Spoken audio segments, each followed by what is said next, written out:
Hi, my name is Philip Seagraves. Today we're going to go through a small, simple real estate investment problem. And in this one we're going to look at the opportunity to purchase a quadruplex. That's a small apartment building with 4 units. And we will consider that in light of an investor's expected rate of return, the vacancy, the expenses for the property, what happens when we sell it, including real estate expenses or commissions on the back end. And we're going to try to decide whether it makes sense to purchase this small building or not. So let's go ahead and get started. The first thing that we will want to consider is the building itself and what the income generating properties of it are. So let's begin our spreadsheet here first we'll just call this our quadruplex problem. And let's go ahead and make this flexible so we could use it for other problems as well. So we'll first start off with a number of units. Now obviously with a quadruplex this is going to be 4. And if it were a duplex we'd have 2, or if it were an apartment building with 100 units we'd put 100. And let's put the market rent, or this is the rent that we have publicized that we charge for it, and let's say that this one is $975 a month. And in Excel, of course, we can use our dollar key, our dollar function up here. You can also find that under the tools, the standard toolbar, if you don't have that showing right now. But that rent's going to go up every month or every year, and we'll just call that our rent growth rate. And let's say that rent we expect it to go up 2% per year. And we're going to probably not be able to rent every single unit. And although in the case of a duplex, you're either going to have 4 units rented, 3 units rented, 2 or 1, or none. But we will typically use a vacancy rate for the area. And in this one, we're going to use 9%. And that will take care of us if we have 1 or 2 of the units partially rented for a year. We'll just say that our vacancy rate is going to be 9%. When in reality, at any given point in time, it's either going to be 100, 75, 50, 25, or 0. But for simplification, we use this. It'll also help if you're using larger properties like 100 units and so forth. And let's say that our fixed expenses on an annual basis for the first year are $5,000. And these are the expenses that don't change whether we have it rented or not. And these are just going to be unchanged regardless of whether we have 0 tenants or all 4 spots rented out. Let's have variable expenses of, let's say, $5,800. Let's make that $5,800. And again, we'll make that use our currency button up there. Whoops, wrong one. And these are expenses that will go up or down. Now, to do a more sophisticated spreadsheet, we'd build in what all these variable expenses are. The correct formula is based on how many tenants that we have, and we would have those go up and down based on whether we had tenants in there or not. But this is a very simple model here. And let's have a reserves for replacement. This is money that we're going to set aside for repairing the roof, repairing air conditioning, doing things like that we need to set money aside for, but that we may not have expenses for those directly each period. So let's call this reserves for replacement. And let's say that in the first year we expect that to be $3,600.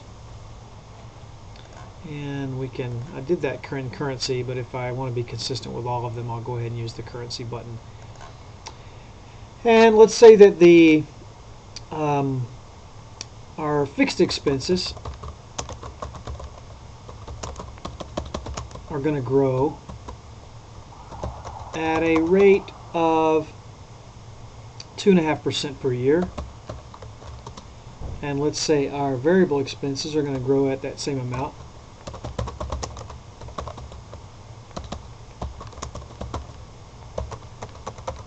at 2.5%.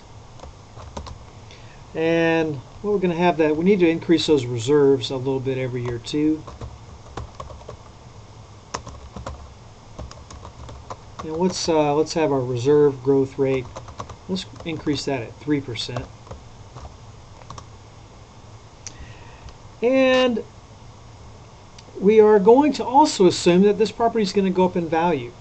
Now, it's probably not safe to assume that real estate will always go up in value, but we believe that based on the things that we're going to do, we're going to make some improvements to the property itself. We think we're a great management team and we can improve vacancy rates, and that this area of town is also on the up. It's moving. There's a lot of job growth in the area, and we believe that we're going to be able to increase rents even further after this holding period. So let's say our appreciation rate that we're going to build into our assumptions here is 12%, and that's over the life of the holding period. So we're going to do a holding period of 3 years, so that's going to be something just a little bit less than 4% on an annual basis if it were, because that would be compounded, obviously. And let's take a look at the amount of money that we think we would have to purchase this building for. So if we go out on the market and we see that this quadruplex,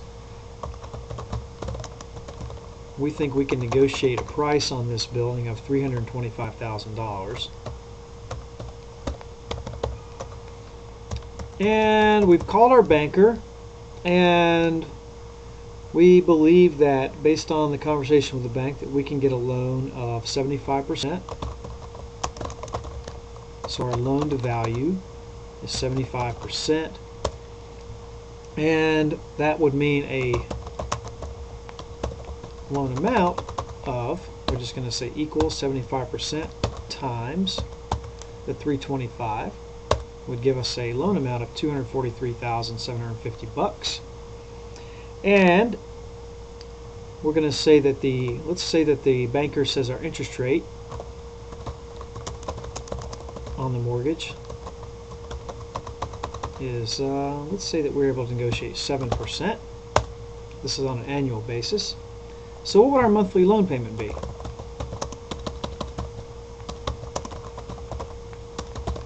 Our monthly payment is a pretty simple Excel formula, and it just equals payment, and our rate, this is an annual rate, but we need to look at this is going to be a monthly payment, so we need to take our annual rate and we need to divide that by 12. So we point to the 7%, which is in cell F7, and divide that by 12.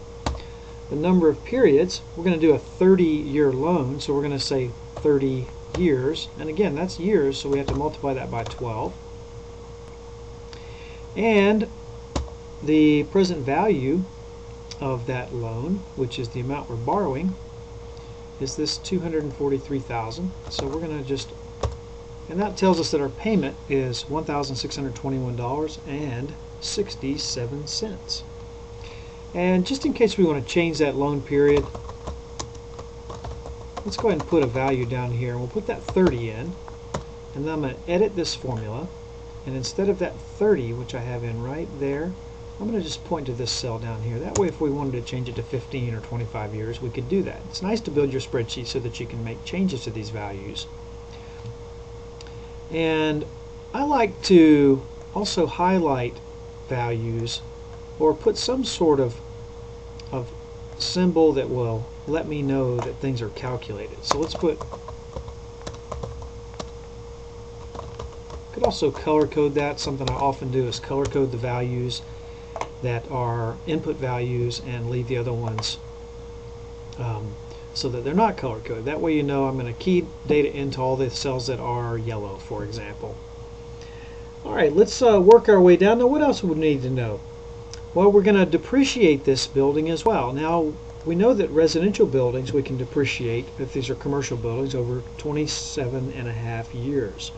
So our cost recovery period is 27.5 years, but we can't depreciate the whole thing. We can only depreciate the building. And normally you would take either a look at your appraisal or use some data from the area or even tax records to determine what proportion of the overall price would be attributable to the land and what would be attributable to the building itself. And we would call that the depreciable base, the part that you can depreciate. And the depreciable base in this case, we'll say it's 85%. And 85% is going to be 85% not of the loan amount, but of the acquisition price amount. And that would be $276,250. And let's call that the, let's move this percentage over here, and then we'll put that percentage up, the dollar amount up there, so we can kind of keep these dollar amounts in this column. I got a misspelling in there. I know you guys probably didn't notice that, but it was bugging me. Okay, so now we have the, let's go ahead and put that cost recovery period. Please pardon my slow typing here. And that would be 27.5 years. And let's let's assume that when we purchase this quadruplex, there is some maintenance that hasn't been done in a while. So let's make some improvements. And let's put a cost of those improvements of, let's say we put $12,000 into this building. $12,000 is what we're going to put in the building itself. Now let's figure out the kind of the tax side of things. It's an important part of it. Ultimately, our tax situation is going to help determine what we would be willing to pay for a building and what we'd be willing to pay, because those different inputs of different cash flows, whether it's rents, our net income there, or when we sell the property, are going to be taxed at different rates, and the amount that we can depreciate is going to affect that as well. So we need to know what our tax rates are. Let's assume that my tax rate, my investor tax rate on income is, let's say, 33%. That's going to be different for different individuals. It'll be their marginal tax rate. And our tax rate on capital gains, and because we're going to be holding this for more than a year, we have a tax rate on capital gains of 15%. And this is on the appreciation.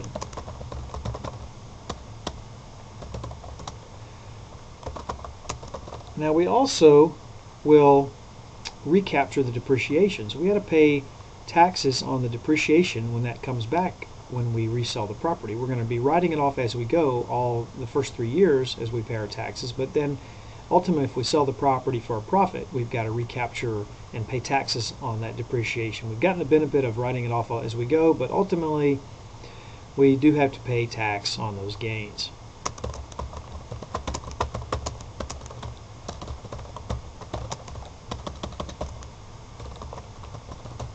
Now, the tax rate on depreciation recapture is 25%. A little bit better than my marginal tax rate, but not quite as good as that. Those capital gains on the appreciation. Alright, so if I take a look at this potential investment and the opportunity cost, or the next best alternatives I can do with this money, I may decide that if I want to go through the headaches and hassles of investing in real estate, keeping in mind also that I do have some fixed expenses and variable expenses, and presumably that would include some property management expenses, but it's certainly a lot riskier than the bond market, and possibly more headaches and hassles than even investing in stocks. So I'm going to require a rate of return of maybe something like 17% on a small project like this.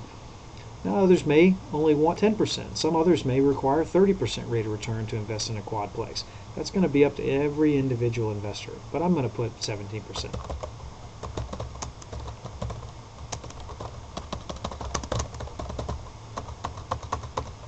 So 17% it is.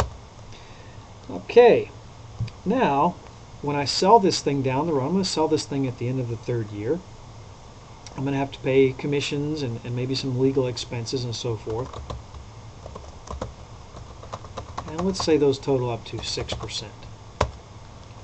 And holding period, let's say the holding period is going to be 3 years. Alright, so let's take a look at, we have all of my inputs now, units, rent, all the things that are going to cause my expenses. And we're going to get into now the loan amounts, the amount of interest I'm going to pay, how long the loan is, how long I can write it off, tax rates, how much I'm going to pay when I sell it, and my holding period. So now I've got all the basic information that I need. In the next video, we're going to take a look at generating my before tax cash flows and work our way through taxable income to get to our after tax cash flows on the income on the property.